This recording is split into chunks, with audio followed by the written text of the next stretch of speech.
जो ये फूल हमारा आज खिला हुआ दिख रहा है आज जलालनगर में, आज खुशी का मकाम है, आज पद मिला है अकरम भाई को। हमें आप सबको मिलकर इनके कांधे से कांधा लगा के चलना है और इनकी खुशबू में हमें मस्त रहना है। जलालनगर के मोहम्मद अकरम साहब जो कि MIM पार्टी के लिए इन्होंने अपना योगदान दिया और इनको पार्टी में सम्मिलित किया गया। यहाँ के जिला अध्यक्ष नदीम भाई के नेतृत्व में जो उनको पद दिया गया उसके लिए मैं उनका आभार व्यक्त करता हूँ। और KGN इंडिया न्यूज में आपका स्वागत है। मैं खान रिपोर्टर शाहजहांपुर।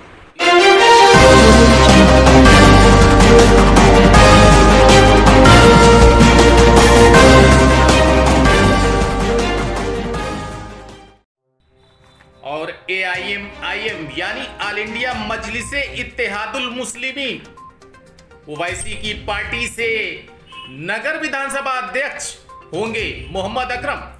मोहम्मद अकरम को नगर विधानसभा अध्यक्ष बनाया गया है। मिशन मोहम्मद अकरम को विधानसभा अध्यक्ष बनाया गया है, जिम्मेदारी सौंपी गई है और उनका यह भी कहना था कि 2022 में एक नया गुल खिलाएंगे। हालांकि जैसे जैसे विधानसभा 2022 करीब आ रही है वैसे वैसे AIM की पार्टी कोई भी कसर नहीं छोड़ रही है।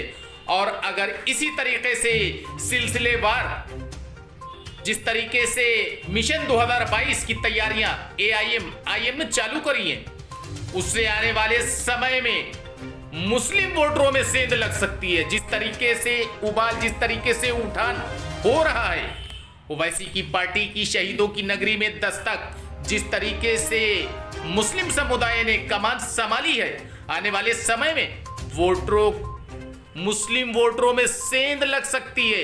मिशन 2022 के लिए कमर कसी है किसने? AIM यानी ऑल इंडिया मजलिसे इत्तेहादुल मुस्लिमीन ओवैसी की पार्टी और नगर विधानसभा अध्यक्ष की जिम्मेदारी सौंपी गई है मोहम्मद अकरम को। हालांकि उनका यह भी कहना था कि बड़ा प्रोग्राम भी होगा और बैरिस्टर ओवैसी को भी बुलाया जाएगा और इस तरीके से मिशन 2022 की कोई भी कमी, कोई भी कोताही, कोई भी कसर बाकी नहीं रखी जा रही है।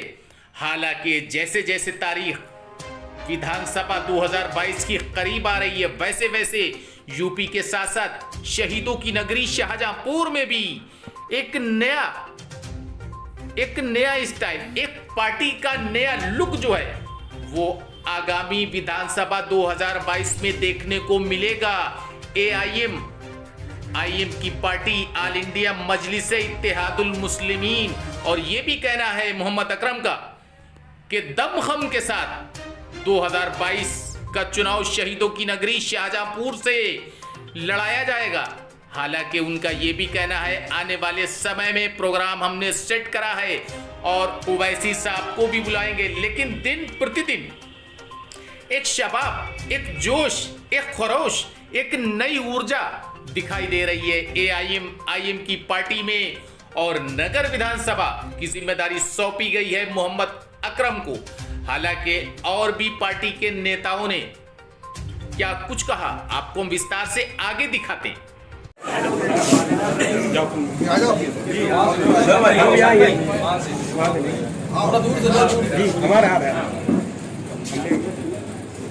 जाओ खड़े सब जने, साइड हो जाओ सब जने, आ जाओ साइड में सब जने खड़ो।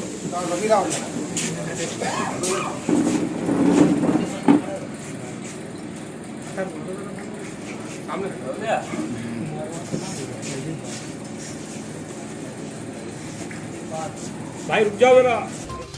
हालांकि इस मौके पे आपको बता दें AIM के जो पदाधिकारी थे मोहम्मद इकबाल, क्या कहना था उनका, आइए सुनते हैं। उसका मेन जो मकसद रहा है कि जलालनगर के मोहम्मद अकरम साहब जो कि MIM पार्टी के लिए इन्होंने अपना योगदान दिया और इनको पार्टी में सम्मिलित किया गया। यहाँ के जिला अध्यक्ष नदीम भाई के नेतृत्व में जो उनको पद दिया गया उसके लिए मैं उनका आभार व्यक्त करता हूँ कि अकरम भाई को बधाई देता हूँ। देखिए, मुस्लिम समाज के लिए आज तक आज़ादी से लेकर अब तक किसी भी राजनीतिक पार्टी ने कोई लाभ दिलाने का प्रयास नहीं किया। सिर्फ मुसलमानों को गुमराह किया गया।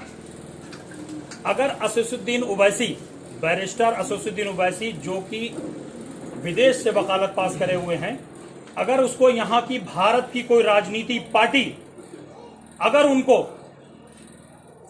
किसी तरीके का शब्द नवाजती है, कुछ लोग उनको एजेंट कहते हैं, कुछ लोग दलाल कहते हैं, तो ऐसा वक्तव्य पेश करने का समय नहीं है।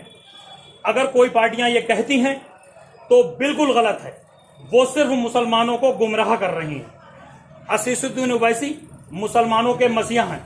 हमें बताइए कि अगर भाजपा आज सत्ता पक्ष में बैठी है, जब ये विपक्ष में हुआ करती थी, जिलाध्यक्ष साहब, जब ये विपक्ष में हुआ करती थी तो देश के हर एक नागरिक को इन्होंने गुमराह किया।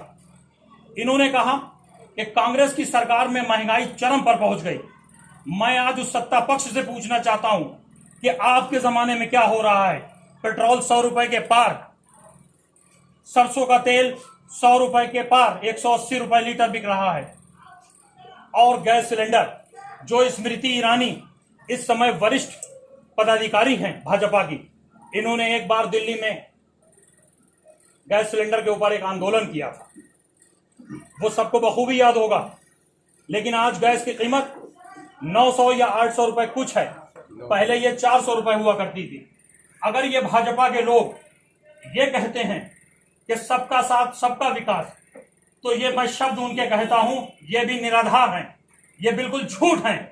अगर सबका साथ और सबका विकास होता तो आज मुसलमानों का विकास कहां है?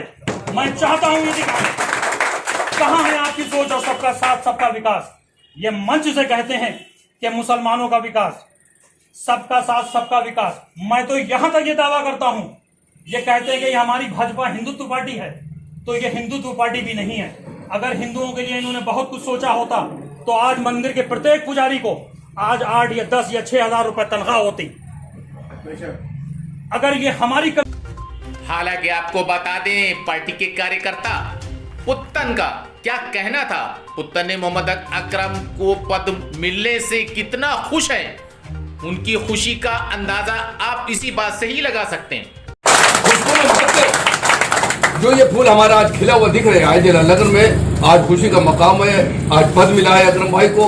हमें आप सबको मिलकर इनके कांधे से कांधा लगा के चलना है और इनकी खुशबू में हमें मस्त रहना है। हालांकि इस मौके पे आपको बता दें, लखनऊ से आए अब्दुल्ला साकिब, जो लखनऊ से आए, उनका क्या कहना था, एक बार सुनते हैं। जी दोस्तों, मेरा नाम अब्दुल्ला साकिब है। मैं नदरतुल उलमा लखनऊ का स्टूडेंट हूँ। मैं यहाँ बहुत ज़्यादा आप लोगों जैसा तजुर्बा मेरे पास नहीं है, लेकिन मैंने यूनिवर्सिटी और हॉस्टल के अंदर जितना जो कुछ सीखा है और जो कुछ देखा है, उसके ज़िम्न में अल्लामा इकबाल का एक शेर पढ़ूँगा। अल्लामा इकबाल ने एक शेर कहा था कि चाहते सब हैं कि हों औज सुरैया पे मुकीम, चाहते सब हैं कि हों औज सुरैया पे मुकीम, पहले वैसा कोई पैदा तो करे कल्ब सलीम।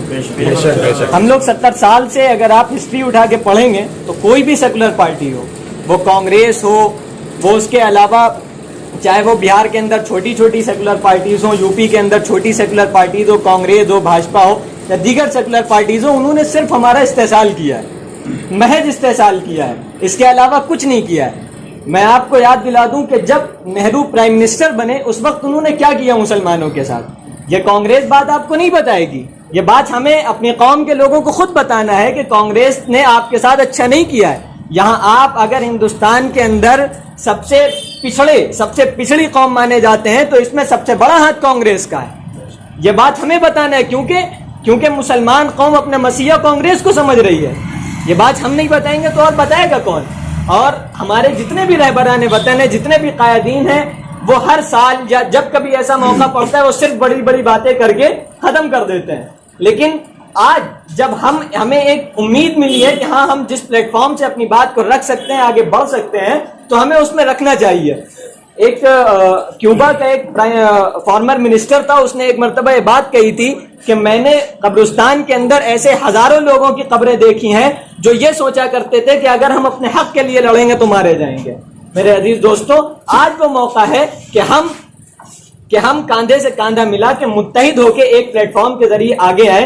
और जो लोग, मैं अपनी आखिरी बात, इसके बाद अपनी बात खत्म कर दूंगा, और जो लोग ये कहते हैं कि MIM या मजलिस इत्तेहादुल मुस्लिमीन भाजपा की बी टीम है या मुसलमानों के साथ गद्दारी कर रही है या दलाल है, इस तरह की बातें आपने सुनी होंगी और रोजाना सुनते रहते होंगे। मैं उनसे सिर्फ एक बात कहता हूं, क्या मुसलमान कौम के अंदर, क्या हमारे अंदर इतनी भी गैरत अब मर गई है कि हम कम से कम दलाल ही अपना चुन लें?